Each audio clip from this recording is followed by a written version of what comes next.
Hola, mi nombre es Alejandra Sanabria, nutricionista dietista con experiencia en el área de salud pública. Hoy vamos a hablar de las BTMs, buenas prácticas de manufactura en la elaboración de alimentos. Son el conjunto de procedimientos, instrucciones y normas que debemos aplicar para producir alimentos saludables con el objeto de garantizar la calidad e inocuidad de los alimentos. Dentro del marco legal que sustenta las BTN se encuentra la Ley 09 del año 1979, el Decreto 3075 del año 1997 y la Resolución 2674 del año 2013. A todas las personas naturales, jurídicas dedicadas a todas las o algunas de las actividades relacionadas con embalaje, fabricación, procesamiento, transportes, exportación, comercialización de los alimentos, también al personal manipulador de alimentos y a las autoridades sanitarias en el ejercicio de las actividades de inspección, vigilancia y control en la fabricación, embalaje, transporte, comercialización e industrialización de los alimentos. Alimento, todo producto natural o artificial, elaborado o no, que ingerido aporta al organismo humano los nutrientes y la energía necesarias para el desarrollo de los procesos biológicos. En relación al concepto de inocuidad de los alimentos, es la garantía de que los alimentos no causarán daño al consumidor cuando se preparen y consuman de acuerdo con el uso que se destina. Igual calidad sanitaria, igual alimento sano. Dentro de la clasificación de los alimentos encontramos alimento de alto riesgo en salud pública relacionado principalmente con aquel que tiene características nutricionales en donde se pueden desarrollar diferentes clases de microorganismos, también porque tiene alta cantidad acuosa y esto hace que los microorganismos se desarrollen de tal manera que pueden llegar a causar alguna enfermedad. Principalmente se encuentran en el grupo de las proteínas, como por ejemplo las carnes rojas, el pollo, diferentes tipos de carnes de cerdo, de aves que pueden llegar a causar daño a la población. Continuamos con el segundo grupo, que es el de bajo riesgo en salud pública. Principalmente son aquellos que tienen baja cantidad acuosa y no permiten el desarrollo de microorganismos. Si los almacenamos de forma adecuada, bajo procedimientos adecuados, por ejemplo, el arroz, los cereales, tienen baja cantidad acuosa, pero si los guardamos en recipientes que tengan humedad o no estén bien limpios, pueden llegar a desarrollar bacterias que pueden causar enfermedades. En relación a la contaminación de los alimentos, la producción de alimentos libres de contaminantes no solo depende del lugar de su producción, sino también de los procesos de elaboración y de las personas que toman contacto con ellos. La contaminación de los mismos puede producirse en cualquier momento, desde su cosecha, pasando por la elaboración a nivel industrial, hasta cuando se prepara la comida en el hogar. Dentro de la contaminación de los alimentos están los vectores. Un alimento está contaminado cuando en él hay sustancias extrañas y estas pueden ser biológicas, químicas o físicas. Dentro de esa contaminación química es importante resaltar que se da por la presencia de determinados productos químicos en los alimentos que pueden resultar nocivos o tóxicos a largo, mediano o corto plazo. En la contaminación física, principalmente es la presencia de elementos extraños en los alimentos.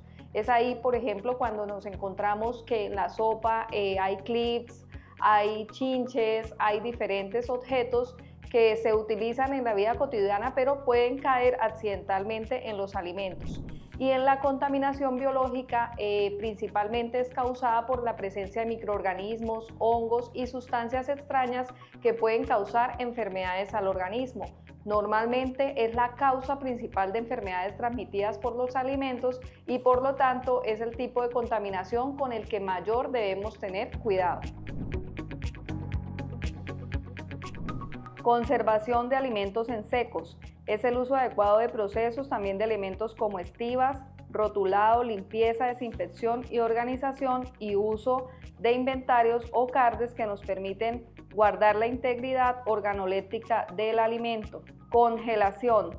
Se denomina congelación cuando los alimentos se mantienen a temperaturas inferiores a menos 18 grados centígrados y también junto a esto la verificación de un empaque apropiado para evitar quemaduras en el alimento por el frío. Importante congelar porciones pequeñas ya que de esta manera se facilita la descongelación. El rotulado de alimentos en cada uno de los procesos de conservación de alimentos nos facilita conocer cuándo ingresó el alimento y cuándo salió el alimento. Por eso se debe desarrollar en cada uno de los procesos de almacenaje de los alimentos.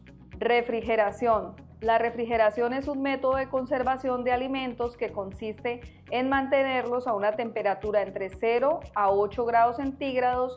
Es una técnica fundamental en la industria alimentaria y en el hogar para conservar los alimentos.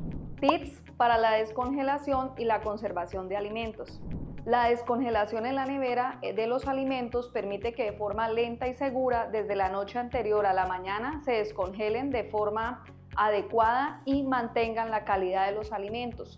También podemos tener el agua fría en una bolsa de plástico impermeable dentro de un recipiente para descongelarlas de forma gradual. Y también finalmente en el microondas, cuando se utiliza y se organizan en porciones pequeñas, podemos descongelarlos fácilmente.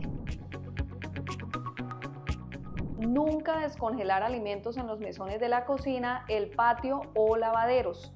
Exponerlos a temperatura ambiente puede hacerlos peligrosos para el consumo. Mantener la temperatura óptima de refrigeración o congelación en cualquiera de las etapas resulta fundamental a la hora de garantizar la calidad e inocuidad del alimento.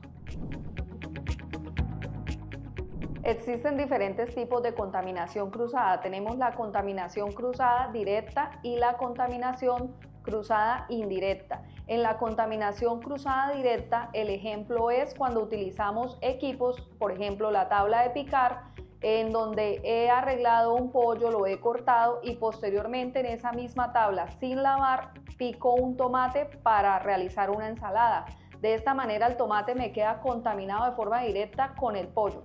Y en la indirecta es cuando utilizo, ejemplo, la descongelación del pollo dentro de la nevera, pero no utilizo un recipiente y esto hace que los líquidos, los exudados del pollo caigan directamente a los alimentos que voy a utilizar para una ensalada. El manipulador de alimentos es toda persona que está en contacto directo con el alimento durante todo el proceso de transformación del mismo. Puede influir en la inocuidad del alimento. Las personas son ese transporte gratis de microorganismos que pueden llegar a desarrollar alguna enfermedad en el organismo humano.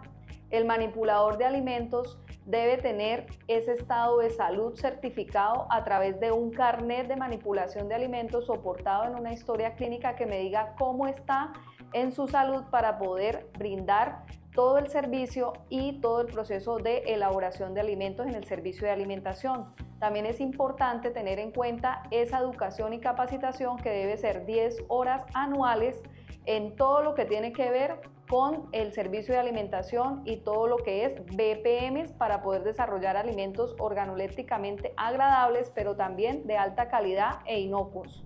Dentro de las prácticas higiénicas y medidas de protección para tener alimentos que sean inocuos, es importante el uso de medidas como por ejemplo el uso de tapabocas, el cual debe disponerse de una manera adecuada.